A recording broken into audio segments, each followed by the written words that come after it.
साहब, सम्मानित साथियों, सर्वप्रथम प्रदेश में केंद्र की ओल्ड पेंशन स्कीम, हरियाणा में बदलाव होगा, परिवर्तन होगा और ओल्ड पेंशन स्कीम मिलेगी मिलेगी मिलेगी।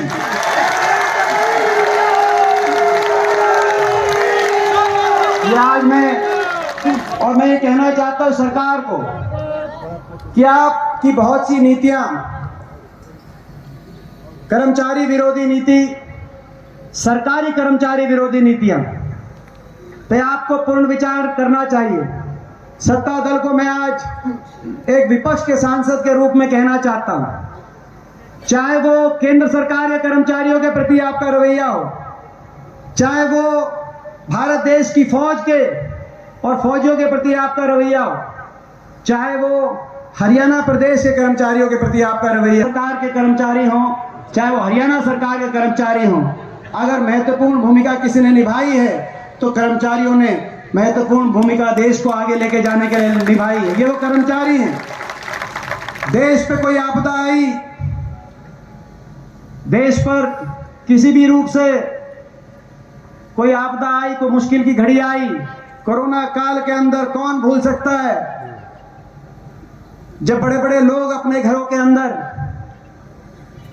लेकिन कर्मचारी देश के लोगों के लिए तत्पर होकर, हरियाणा सरकार का कर्मचारी देश के लोगों के लिए तत्पर होकर हर शहर में, हर गांव के अंदर कर्मचारियों ने पहुंचकर हमारे प्रदेश के लोगों की सेवा करी। कौन वो भूल सकता है? तो आप भी मत भूलिए। मैं सरकार को ये चेतावनी भी ध्यान से देना चाहता हूं, ये जो कर्मचारियों की मांग है, इस मांग को आप समझने का काम करें, इस मांग को आप मानने का काम करें। इस बात की भी टीस हमारे दिल में है कि जो हरियाणा सरकार में पिछले कई दिनों से जो बड़े पदों पे जो नियुक्तियां हुई हैं, उन नियुक्तियों में हरियाणा से बाहर के लोगों का ज्यादा, हरियाणा से नौजवानों से ज्यादा हरियाणा के बाहर के नौजवानों को जो अवसर मिला, बाहर किसी प्रदेश में हरियाणा के नौजवान का नंबर नहीं लग रहा, लेकिन हरियाणा में ऐसी लिस्टें आई, एसडीओ में 80 में से 78 बाहर के, एसडीओ इलेक्ट्रिकल में से 99 में से 77 बाहर के, तो असिस्टेंट प्रोफेसर टेक्निकल एजुकेशन जो इस साल आई उसमें 156 में से 103 बाहर के, एचसीएस में भी 35-36 बाहर के। मुख्यमंत्री जी कहीं ऐसा ना हो आपको वोट भी बाहर मांगनी पड़े, मैं मुख्यमंत्री जी को यह भी आज चेतावनी देना चाहता हूं। इस मांग को, ओल्ड पेंशन स्कीम को आप तुरंत प्रभाव से माने। चुनाव की घड़ी है, आप माने, और नहीं मानेंगे तो लोग फैसला देंगे, और हमें यदि आशीर्वाद मिला तो ना सिर्फ लागू करेंगे, लेकिन जो आपने कर्मचारी विरोधी चेहरा राजस्थान में दिखाने का काम किया, जहां कांग्रेस की गहलोत सरकार ने ओल्ड पेंशन स्कीम को लागू किया था, लेकिन आपने आते ही उस ओल्ड पेंशन स्कीम की सुविधा को आपने बदलने का कुप्रयास वहां पे काम किया, ओल्ड पेंशन स्कीम वापस लेने का काम किया। ना सिर्फ हरियाणा के अंदर ओल्ड पेंशन स्कीम कांग्रेस की यदि सरकार बनी है, अगर लोगों ने आशीर्वाद दिया, हरियाणा में बदलाव हुआ, ना सिर्फ ओल्ड पेंशन स्कीम हरियाणा के अंदर लागू होगी, लेकिन वो कानूनन एक कानून बनाकर उसको लागू करेंगे ताकि आने वाले समय में कोई उसमें बदलाव ना कर पाए। ये भी आज हम सरकार को कहना चाहते हैं।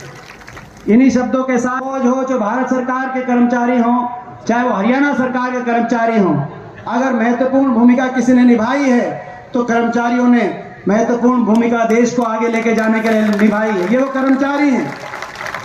देश पे कोई आपदा आई, देश पर किसी भी रूप से कोई आपदा आई, कोई मुश्किल की घड़ी आई, कोरोना काल के अंदर कौन भूल सकता है जब बड़े बड़े लोग अपने घरों के अंदर, लेकिन कर्मचारी देश के लोगों के लिए तत्पर होकर, हरियाणा सरकार का कर्मचारी देश के लोगों के लिए तत्पर होकर हर शहर में, हर गांव के अंदर कर्मचारियों ने पहुंचकर हमारे प्रदेश के लोगों की सेवा करी। कौन वो भूल सकता है? तो आप भी मत भूलिए। मैं सरकार को ये चेतावनी भी ध्यान से देना चाहता हूं, ये जो कर्मचारियों की मांग है, इस मांग को आप समझने का काम करें, इस मांग को आप मानने का काम करें। इस बात की भी टीस हमारे दिल में है कि जो हरियाणा सरकार में पिछले कई दिनों से जो बड़े पदों पे जो नियुक्तियां हुई हैं, उन नियुक्तियों में हरियाणा से बाहर के लोगों का ज़्यादा, हरियाणा से नौजवानों से ज़्यादा हरियाणा के बाहर के नौजवानों को जो अवसर मिला, बाहर किसी प्रदेश में हरियाणा के नौजवान का नंबर नहीं लग रहा, लेकिन हरियाणा में ऐसी लिस्टें आई, एसडीओ में 80 में से 78 बाहर के, एसडीओ इलेक्ट्रिकल में से 99 में से 77 बाहर के, तो असिस्टेंट प्रोफेसर टेक्निकल एजुकेशन जो इस साल आई उसमें 156 में से 103 बाहर के, एचसीएस में भी 35-36 बाहर के। मुख्यमंत्री जी कहीं ऐसा ना हो आपको वोट भी बाहर मांगनी पड़े, मैं मुख्यमंत्री जी को ये भी आज चेतावनी देना चाहता हूँ। हरियाणा के सभी कर्मचारियों ने ओल्ड पेंशन स्कीम के लिए जो संघर्ष किया है पिछले लगातार 5 वर्ष से हम देख रहे हैं, हम उस संघर्ष को हम नमन करते हैं। सरकार कर्मचारियों के संघर्ष का संज्ञान लेते ओल्ड पेंशन स्कीम लागू करने का काम करे, चाहे केंद्र सरकार हो चाहे हरियाणा की प्रदेश सरकार हो। आज प्रदेश के एकमात्र विपक्ष के सांसद के रूप में और प्रदेश अध्यक्ष आदरणीय चौधरी उदय भान जी और नेता विपक्ष चौधरी उपेंद्र सिंह हुड्डा जी के नुमाइंदे के रूप में आज मैं यहाँ पर कांग्रेस पार्टी की तरफ से आया हूँ और ये घोषित करने के लिए कांग्रेस पार्टी की तरफ से कि हमारा पूर्ण समर्थन ओल्ड पेंशन स्कीम की इस मुहिम को है, इस मांग को है। जहाँ जहाँ कांग्रेस की सरकारें बनी प्रदेश में, तुरंत पहला कदम, पहला फैसला ओल्ड पेंशन स्कीम को लागू करने का किया गया था। और अब भी चाहे देश में अगर हमारी सरकार बनेगी, वहाँ भी ओल्ड पेंशन स्कीम भारत सरकार के स्तर पर, और ये प्रदेश में यदि हमारी सरकार बनी तो हरियाणा प्रदेश में भी ओल्ड पेंशन स्कीम सरकार बनते ही पहली कैबिनेट के पहले फैसले के रूप में ओल्ड पेंशन स्कीम हम लागू करने का काम करेंगे। आज विपक्ष की तरफ से, कांग्रेस पार्टी की तरफ से, हमारी तरफ से ये आश्वासन आज हरियाणा प्रदेश के कर्मचारियों को इस रैली के माध्यम से देने का हमने काम किया। हिमाचल में हमारी सरकार बनी, ओल्ड पेंशन स्कीम लागू हिमाचल के अंदर हुआ। राजस्थान में हमारी सरकार बनी, वहाँ लागू हुआ। छत्तीसगढ़ में हमारी सरकार रही, वहाँ लागू हुआ। कर्नाटक में हमारी सरकार बनी, वहाँ लागू हुआ। तेलंगाना में हमारी सरकार बनी, वहाँ पे ओल्ड पेंशन स्कीम को लागू करने का काम हमारी सरकार ने आते ही किया। और भाजपा का कर्मचारी विरोधी चेहरा इस रूप से उजागर हुआ कि राजस्थान जैसे प्रदेश में जहां कह रहे थे कि कांग्रेस की जन कल्याणकारी नीतियों को नहीं बदला जाएगा, ये कहा गया था। ये स्वयं प्रधानमंत्री जी ने भी कहा था कि प्रदेश में जो लाभकारी योजनाएं चल रही हैं उनको कांग्रेस की, उनको नहीं बदला जाएगा राजस्थान में। लेकिन सरकार बनते ही कर्मचारियों की ओल्ड पेंशन स्कीम के फैसले को पलटने का काम वहाँ की भारतीय जनता पार्टी की सरकार ने किया, जो कि एक निंदनीय कृत कार्य है और जनता से विश्वासघात भी है। तो एक और भाजपा का कर्मचारी विरोधी चेहरा प्रदेश के कर्मचारियों के सामने है और दूसरी तरफ कांग्रेस पार्टी की हमारी नीति, कांग्रेस पार्टी कर्मचारी हितैषी नीतियां, जिसमें ओल्ड पेंशन स्कीम लागू करने की बात जो आश्वासन हमारा है। केवल यहीं तक नहीं, बाकी भी बहुत सी ऐसी बातें हैं जो मैंने जैसे कही। कर्मचारियों की ओल्ड पेंशन स्कीम अस्वीकार करते हुए सरकार ने कर्मचारियों पर लाठियाँ बरसाने का काम किया, जिसकी आज हम घोर निंदा करते हैं। कर्मचारियों के हाथों में कलम और कलम में ताकत होनी चाहिए, कर्मचारियों के सरों पे लाठियां नहीं बरसनी चाहिए। ये बिल्कुल इनका गुस्सा जायज़ है, ये बिल्कुल जायज़ है। मैं बिल्कुल इसमें उस समय जब कोविड काल था, उस समय मैं पूछना चाहता हूँ, देश के कितने जनप्रतिनिधि जो थे उनकी जिम्मेदारी निकली थी, सबने अपने अपने तरफ से प्रयत्न किए, लेकिन किनकी जिम्मेदारी लगी कि अपना घर बार छोड़ के आप देश के लोगों की सेवा में सामने आए। कर्मचारियों की लगी और कर्मचारियों ने जिम्मेदारी को निभाने का काम किया। तो देश के निर्माण में 75 साल की देश को आगे लेके जाने में देश के कर्मचारियों का योगदान किसी से कम नहीं आंका जा सकता।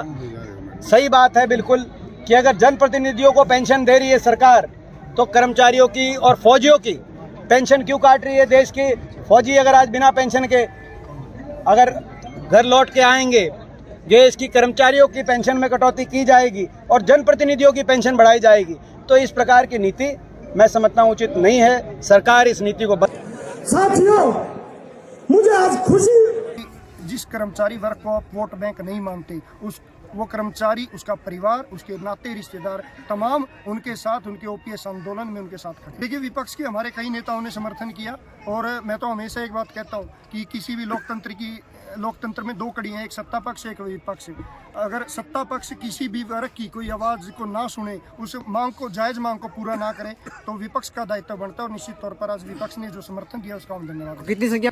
आज हमारा फैसला है कि बजट सत्र के अंदर, बजट सत्र तक का हमने सरकार को समय दिया है। अगर सरकार बजट सत्र में पुरानी पेंशन को बहाल नहीं करती, निश्चित तौर पर हरियाणा प्रदेश का एक एक कर्मचारी वोट फॉर ओपीएस की मुहिम चलाने का काम करेगा और सड़कों के ऊपर होगा। आप देखिए, हमने अभी आपको एक बात कही है कि विपक्ष का दायित्व बनता है कि वो किसी भी जिस मुद्दे को सरकार नहीं सुन रही, उस मुद्दे को उठाने का काम करे। अगर सरकार उस मुद्दे को पूरा नहीं कर रही तो विपक्ष, अगर उनकी सरकार बनती है तो उसको पूरा करने का काम करे। तो दीपेंद्र हुड्डा जी हैं या जिन भी नेताओं ने आज समर्थन दिया, निश्चित तौर पर उन्होंने अपने विपक्ष का दायित्व निभाने का काम किया। साथियों, मुझे आज खुशी